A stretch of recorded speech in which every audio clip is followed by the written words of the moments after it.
Herb Cohen was really essential, I think.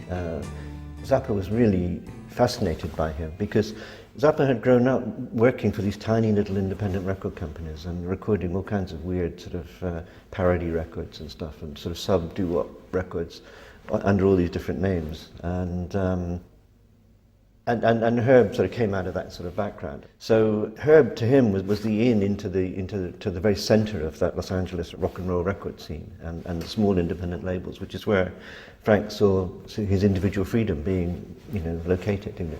If you could get a good distribution deal and actually, get somebody who really knew about the business, then you could be completely free. He could have complete control, and he would actually sell units, which is what it was all about.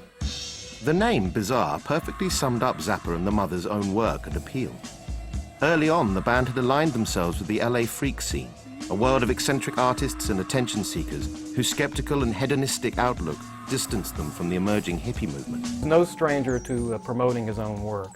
And he knew that, he's not going to be able to be promoted in normal channels like a lot of the pop bands and the commercial bands at the time. So he knew that the way he was going to get his product promoted and people were going to come to him was through people who liked odd and, freaky, bizarre type stuff. Particularly, when he said in the Freak Out album, people like monster movies and things of that nature.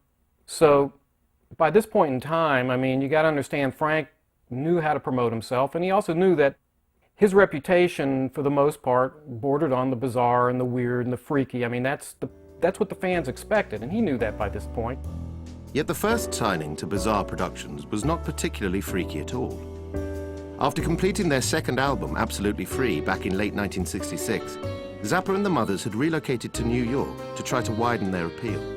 Here, the band had found a home at Apostolic Studios, where they would record the seminal albums We're Only In It For The Money and Rubin and the Jets with the engineer who would become Zappa's key studio ally, Dick Kunk.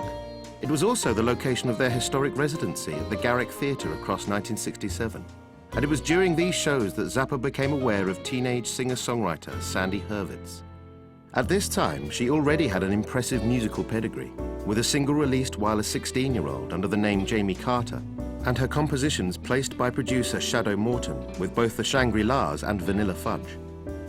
Having met the Mothers by chance in Greenwich Village, Hurvitz casually attended the band's rehearsals, where her musical talents were soon revealed. At one point, when Don Preston, the keyboard player with the Mothers, was not feeling well one day, and Frank had ordered a new electric piano, and it was up on the stage at the Garrick Theatre, and he knew somehow that I played and asked me if I would try it out for him. And so I started playing. The only thing I knew how to play was my own songs. And of course, if I start playing my own songs, I'm going to sing along because that's part of the motion.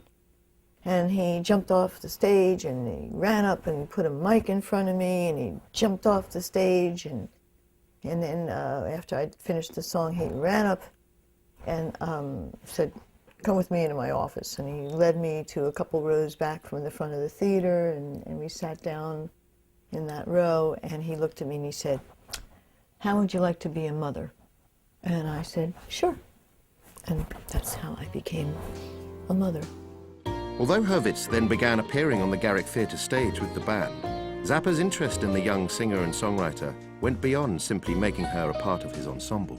He started recording my songs, and he immediately had one of my songs, he taught it to the Mothers, and we played it every night, Arch Godliness of Purposeful Magic, which is on that first album.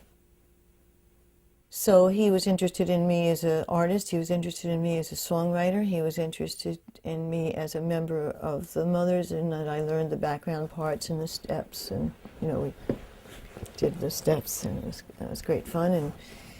And so I guess he saw a whole package of opportunity there, and in time he became personally involved.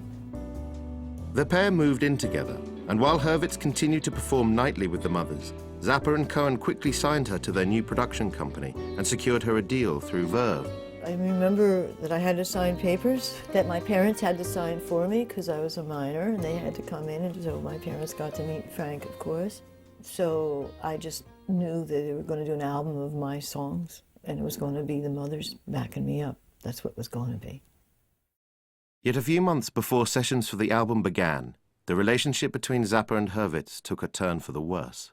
He took me for a little walk and told me that he had this girlfriend in California who he just found out was pregnant. He said, "What should I do?" And I simply said, "Well, you should marry her." I just thought, well, they're going to have a child, and they could have Frank as a dad. Wouldn't that be great? I think that that's not the response he wanted from me. Because ever after that, little by little, he started to treat me differently. This breakdown in their relationship bled into the recording of Hurvitz's debut LP. The young singer entered Apostolic Studios in April 1968, with Zappa himself assuming the producer's role and the mothers playing as her backing band. Yet tensions quickly surfaced. We had a disagreement that very first session. The band played, of course, Arch Godliness of Purposeful Magic, and they did a great job. But at the end of the track, Billy, being free of the charts, because they ended, broke into a much hipper groove. So at the end, I suggested, and very respectfully, I said, you know, that Billy really cooked at the end. Is there some way we could do the track with him playing like that from the top? You know, so you don't have to wait till the song's over for it to groove. And I guess I was oversensitive, being a young girl and all. And Frank just said, "Well, who's producing this album anyway?"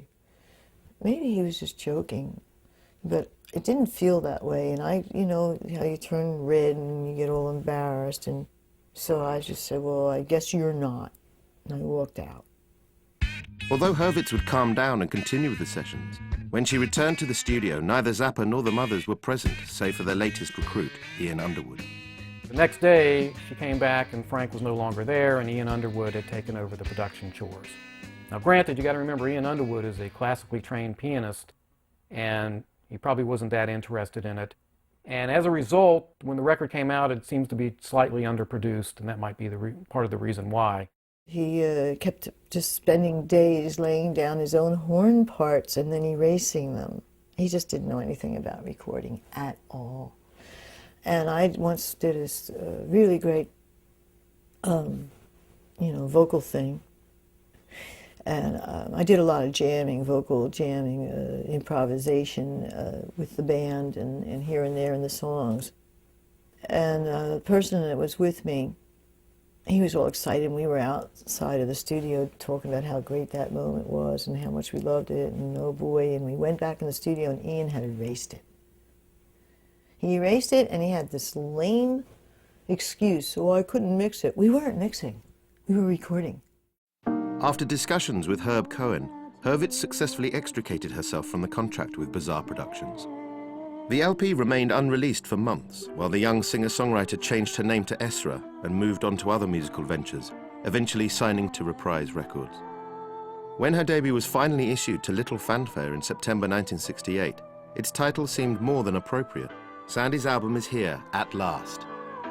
Despite Zappa's image being incorporated into the sleeve art, neither Bizarre nor Hurvitz held any illusions over the frustratingly half-baked final product, and the album faded into obscurity almost as soon as it hit the shelves. At the time, it was like one of those suddenly nothing happened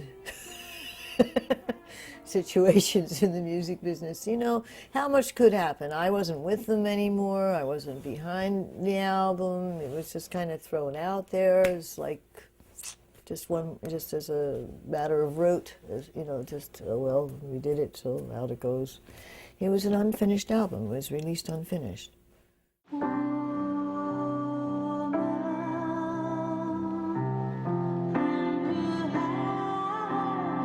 When Frank Zappa heard Sandy Hurvitz and later some of the other artists on Straight and Bizarre, it's interesting because they don't sound often a whole lot like Frank Zappa or the Mothers of Invention. Sometimes they don't even sound that weird.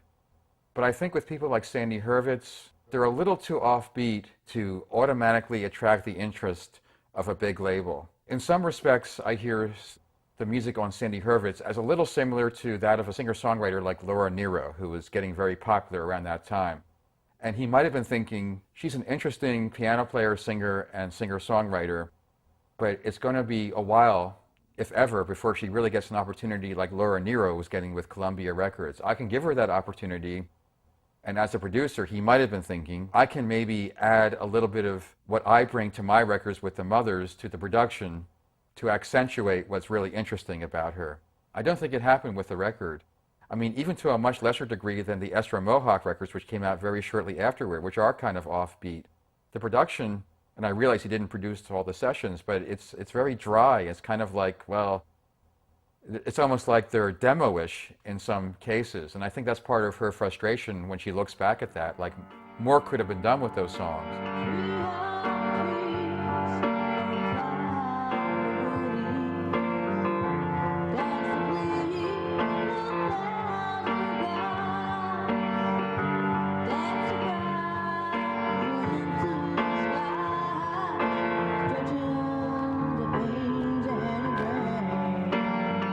So obscure of a record, I mean, I don't know, very few people have it or even heard it. I mean, even Zappa fans. I mean, I'm one of your biggest, and I never had the record or even heard it. I mean, it was very hard to obtain, and frankly, I think I would have been disappointed. I think most Mothers fans hearing the thing would have been terribly disappointed. I mean, that's not what they expect out of Frank Zappa. Again, he is, you know, he has built up his reputation to be king of the bizarre. I mean, why did he name his production company, his label, Bizarre? It was evidence that his ears were more open than one would think, because in his public statements then and later in his career, you almost get the sense sometimes this guy didn't like anything except the music that he was doing. He didn't even like some really far-out adventurous music that just didn't happen to be the Mothers of Invention. He had bad things or negative things, sarcastic things to say about a whole lot of records, including some very popular good ones.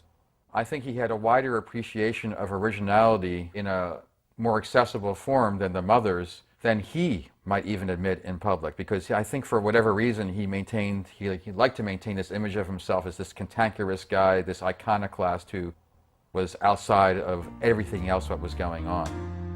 Even if the album did indicate Zappa's broader musical tastes, it also proved his limitations when working outside of his comfort zone. During the lengthy period in which the LP had remained unreleased, Zappa's contract with MGM Verve had finally expired, and he and Cohen set up Bizarre Records, with full artistic control over the material of both the Mothers and any of their signings, and with distribution through Warner Brothers. In May '68, Zappa returned to Los Angeles and the more familiar world of the freak scene. The milieu from which his and the Mothers' own outsider image had developed, it was populated by inimitable characters totally unique to the city itself, a strange byproduct of the glitz and glamour of Hollywood. Zappa had already employed the crazed antics of these eccentrics on stage and in the studio before his New York excursion. Young and old, Beauty and the Beast.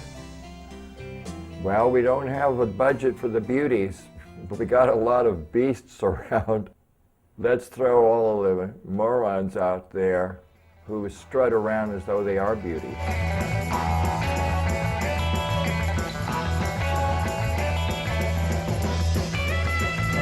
So if you had some disturbing people or fun people or freaky looking folks, then you had something extreme to sell. And you were also anti-authoritarian, and you were also rebellion. And there's nothing more rebellious than an ugly person strutting around pretending to be wonderful.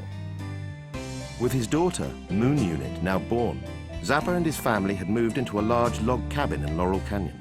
This property, previously the home of the high priest of the freaks, Vito, and his extended entourage, became the unofficial headquarters for both the Mothers and the menagerie of eccentrics on the LA scene. Having struggled to work with a more conventional musical talent like Sandy Hurvitz, Zappa began to formulate the idea of documenting the very world that was going on around him.